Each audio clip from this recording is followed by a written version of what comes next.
नमस्कार, मंडल news bulletin में आपका स्वागत है। आइए पेश करते हैं आज के प्रमुख मुख्य समाचार।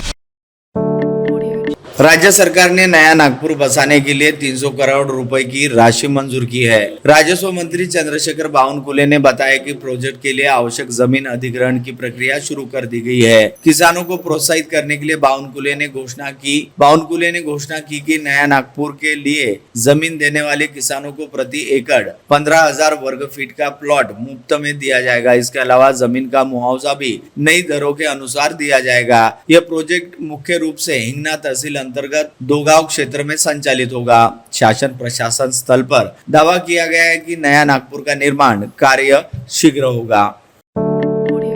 अमरावती महानगर पालिका के 5 जोन में करदाताओं के लिए आयोजित भव्य मालमत्ता कर वसूली शिविर का दूसरा दिन 5 अक्टूबर उत्साह और महत्वपूर्ण सहभागिता के साथ संपन्न हुआ। नागरिकों की बड़ी भागीदारी के चलते इस दिन कुल 22 लाख रुपए की कर वसूली की गई। शिविर में उपस्थित नागरिकों ने न केवल समय पर कर भरा बल्कि अपनी विभिन्न शंकाओं का तज्ञों द्वारा निराकरण भी करवाया। नागरिकों ने इस पहल की सराहना करते हुए भविष्य में नागरिक सुविधाओं और शहर के विकास के लिए समय पर कर भरने की प्रतिबद्धता जताई। महापालिका के आयुक्त सौम्या शर्मा चांडक ने बताया कि करदाताओं की सुविधा के लिए आने वाले समय में भी ऐसे शिविर आयोजित किए जाएंगे। जिन्होंने कहा कि समय पर कर भरने वाले नागरिकों के कारण शहर का विकास तेज गति से हो रहा है। इस शिविर से कर भरने की प्रक्रिया सुलभ, तेज और पारदर्शी बन गई है। महापालिका के अधिकारी और कर्मचारी नागरिकों को सक्रिय सहभागिता के लिए प्रोत्साहित कर रहे हैं। अपराध शाखा ने अंतरजातीय घरफोड़ी गिरोह का भांडाफोड़ करते हुए बड़ी कार्रवाई की है। पुलिस ने 27 घरफोड़ी मामलों का खुलासा करते हुए कुल 21,36,688 रुपए का माल बरामद कर लिया। यह कार्रवाई 9 सितंबर को गाड़गे नगर स्थित राज रेसिडेंसी में हुई। 9 लाख रुपए की घरफोड़ी की जांच से शुरू हुई। पुलिस निरीक्षक संदीप चौहान के नेतृत्व में गठित विशेष पथक ने गोपनीय जानकारी, तकनीकी जाँच और सतत निगरानी के आधार पर आरोपियों को तलेगांव और सूरत से गिरफ्तार कर लिया। आरोपी लगातार ठिकाने बदल रहे थे, जिससे उन्हें पकड़ना चुनौतीपूर्ण था। गिरफ्तार आरोपियों में अमूल गोकुल पाटिल, सागर देवरे, निखिल उर्फ पिस्तुल पाटिल और मिलिंद खैरनार इनको कब्जे में ले लिया है, जिनके पास से 120 ग्राम सोना, 500 ग्राम चांदी, mobile phone, duplicate number plates और मारुति स्विफ्ट कार सहित कुल 21 लाख रुपए से अधिक का माल जब्त किया। जांच में पता चला है कि गिरोह अमरावती आयुक्तालय क्षेत्र के गाड़गेनगर, फ्रेजरपुरा, राजापेट, नांदगांवपेट, खोलापुरी गेट और भातकुली थानों के अंतर्गत कुल 27 घरफोड़ी की घटनाओं में शामिल थे। इसके अलावा इनका संबंध जलगांव, धुले, छत्रपति संभाजीनगर और गुजरात के भावनगर में हुई 72 अन्य अपराधों से भी इनका नाता जुड़ा है। चोरी के गहनों को इन व्यापारियों ने जलगांव और जामनेर के सुनारों को बेचा है। पुलिस और 2 आरोपियों की तलाश में जुटी है। अमरावती जिले के पोहरा मार्केट वन परिक्षेत्र में अपनी जैव विविधता की समृद्धि फिर से साबित हुई है। हालिया सर्वेक्षण में यहाँ बाघों के मुक्त आवास, 30 से अधिक तेंदुए और पहली बार वन्य कुत्तों की जोड़ी का अस्तित्व प्रमाणित हुआ है। यह जानकारी मिलघाट व्याघ्र परियोजना, अमरावती वन विभाग और यूथ फॉर नेचर कंजर्वेशन संस्था के संयुक्त सर्वेक्षण के दौरान सामने आई। ट्रैकिंग के दौरान पदचिन्ह, जैविक चिन्ह मिले हैं, जिससे यह क्षेत्र बड़ी शिकारी प्रजातियों के लिए सुरक्षित आश्रय स्थल सिद्ध हुआ। वन अधिकारियों ने बताया कि शिकारी प्राणियों की उपस्थिति संतुलित खाद्य श्रृंखला और स्वस्थ पर्यावरण का संकेत है। इसी समृद्ध वन संपदा के कारण अमरावती की हवा देश में सबसे स्वच्छ और भूजल स्तर स्थिर बना हुआ है। इस सर्वेक्षण में वन परिक्षेत्र अधिकारी प्रदीप भट्ट, बाबूराव खैरकर, राहुल चौहान आदि उपस्थित थे। आज अमरावती शहर में आयोजित 8वीं अमरावती हाफ मैराथन स्पर्धा का जोरदार उद्घाटन किया गया। यह marathon 21 kilometre half marathon, 10 kilometre power run और 5 किलोमीटर फिटनेस रन व बाल वर्ग दौड़ जैसी विभिन्न श्रेणियों में आयोजित की गई थी, जिसके लिए शहर समेत राज्य व राज्य से बाहर 3000 से अधिक धावकों ने इस मैराथन में सहभाग लिया। ये दौड़ शिवाजी शारीरिक शिक्षण महाविद्यालय से शुरू होकर पंचवटी वेलकम पॉइंट, बियानी चौक, गर्ल्स हाई स्कूल चौक, गाड़गे बाबा मंदिर फ्लाईओवर से गाड़गेनगर कटोरा नाका होते हुए पोटे इंजीनियरिंग कॉलेज तक जाकर यू टर्न लेकर वही रास्ता वापसी में तय करते हुए प्रारंभ बिंदु पर समाप्त हुई। इस मार्ग का छोटा संस्करण 10 किलोमीटर पावर रन पोटे इंजीनियरिंग कॉलेज से पहले यू टर्न लेकर समाप्त हुआ। 5 किलोमीटर की फिटनेस व बाल बाल वर्ग दौड़ शिवाजी कॉलेज से लेकर वेलकम पॉइंट होते हुए विभागीय आयुक्त कार्यालय तक जाकर वापस लौटी। विजेता व उपविजेताओं को पुरस्कार से सम्मानित किया गया। जगह जगह पर 7-8 स्थानों पर वाटर स्टेशन, जनरेल, पानी, खजूर, केले, चॉकलेट की सुविधा व आदियों की व्यवस्था भी की गई।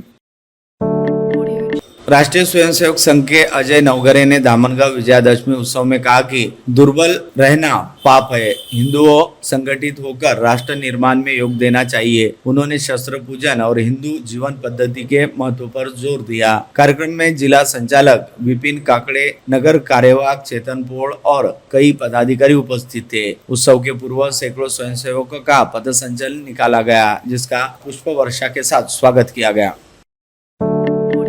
अकोला से एक बड़ी खबर सामने आई है। पुलिस के अनुसार एक आरोपी ने सड़क दुर्घटना का झूठा बहाना बनाकर सीधे उप मुख्यमंत्री एकनाथ शिंदे से मदद मांगने की कोशिश की। शिंदे के निर्देश पर अकोला के पूर्व विधायक गोपीचंद बाजोरिया और जिला प्रशासन के दल मौके पर पहुंचे, लेकिन वहां कोई वास्तविक दुर्घटना नहीं पाई गई। जिलाधीश कार्यालय से भी सहायता के लिए दल भेजे जाने की जानकारी थी। पुलिस की पड़ताल में यह बड़ा खुलासा हुआ कि आरोपी ने उप मुख्यमंत्री को गुमराह कर मदद हड़पने का प्रयास किया। हाल ही के दिनों में इन प्रकार की घटनाओं में वृद्धि देखी गई है। पुलिस ने जनता से सतर्क रहने और झूठी सूचना देने वालों के खिलाफ कानूनी कार्रवाई करने का ध्यान रखने का आह्वान किया।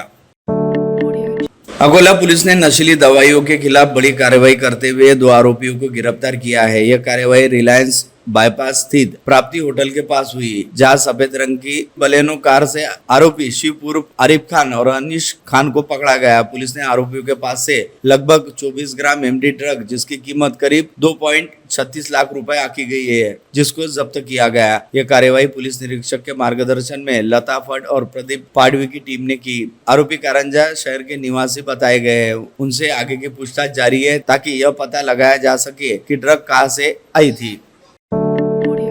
अमरावती शहर के नागपुर गेट थाना क्षेत्र में थानेदार हनुमंत कुर्ला गोंडाबार के मार्गदर्शन में पुलिस स्टेशन की विशेष टीम ने छोटे बच्चों से 55 चक्री नायलॉन मांझा जब्त किया। यह हाल के महीने में सबसे बड़ी कार्रवाई मानी जा रही है। जैसे ही कुछ दिनों के बाद पतंगबाजी का सीजन शुरू होने वाला है, पुलिस ने प्रतिबंधित नायलॉन मांझा के खिलाफ कार्रवाई तेज कर दी। इस कदम में नायलॉन मांझा विक्रेताओं में खलबली मची है। पुलिस ने आम जनता से अपील की है कि प्रतिबंधित नायलॉन मांझा का उपयोग न करे, ताकि किसी प्रकार की दुर्घटना से बचा जा सके। साथ ही थानेदार ने विक्रेताओं को भी चेतावनी दी है कि प्रतिबंधित नायलॉन मांझा का व्यापार या भंडार न करे, अन्यथा कार्रवाई की जाएगी। विदर्भ की क्रिकेट टीम ने खेल प्रेमियों के लिए एक और तोहफा जीत लिया है। नागपुर के जामठा स्टेडियम में खेले गए 5 दिवसीय मुकाबले में विदर्भ ने पहले दिन से बढ़त बनाए रखी और 5वें दिन शेष भारत की पूरी टीम को ढेर कर 93 रनों से मुकाबला जीता। इस जीत के साथ ही विदर्भ ने एक ही वर्ष में रणजी ट्रॉफी और ईरानी ट्रॉफी दोनों जीतने का कमाल किया। टीम में अमरावती के शिवम देशमुख, अकोला के दर्शन नलकांडे और वर्धा के यश ठाकुर जैसे छोटे शहरों के क्रिकेटर शामिल है, जिन्होंने अपने सामान्य घरों से निकलकर खेल में अपना नाम रोशन किया। विदर्भ की शानदार जीत से सभी क्रिकेट प्रेमियों में खुशी की लहर दौड़ रही है। दीपावली के अवसर पर पूरे भारत में साफ सफाई का विशेष रिवाज रहा है। इस क्रम में राजापेट के गुलशन मार्केट के व्यापारियों ने मिसाल पेश करते हुए आज रविवार को सामूहिक श्रमदान किया और पूरे मार्केट की घंटों की सफाई कर उसे चकाचक कर दिया। व्यापारियों ने मंडल न्यूज को बताया कि अब कल से मार्केट में साफ सफाई कायम रखने के लिए विशेष कदम उठाए जाएंगे। सभी को इसके संबंध में कड़े निर्देश दिए जाएंगे और जागरूकता के लिए कचरा कूड़ा सही स्थान पर डालने का आह्वान किया जाएगा। मार्केट में विभिन्न स्थानों पर कचरा पेटी भी लगाई जाएगी। व्यापारियों ने आम नागरिकों से भी अपील की है कि वे साफ सफाई में सहयोग करें और मार्केट को स्वच्छ बनाए रखने में भूमिका निभाए।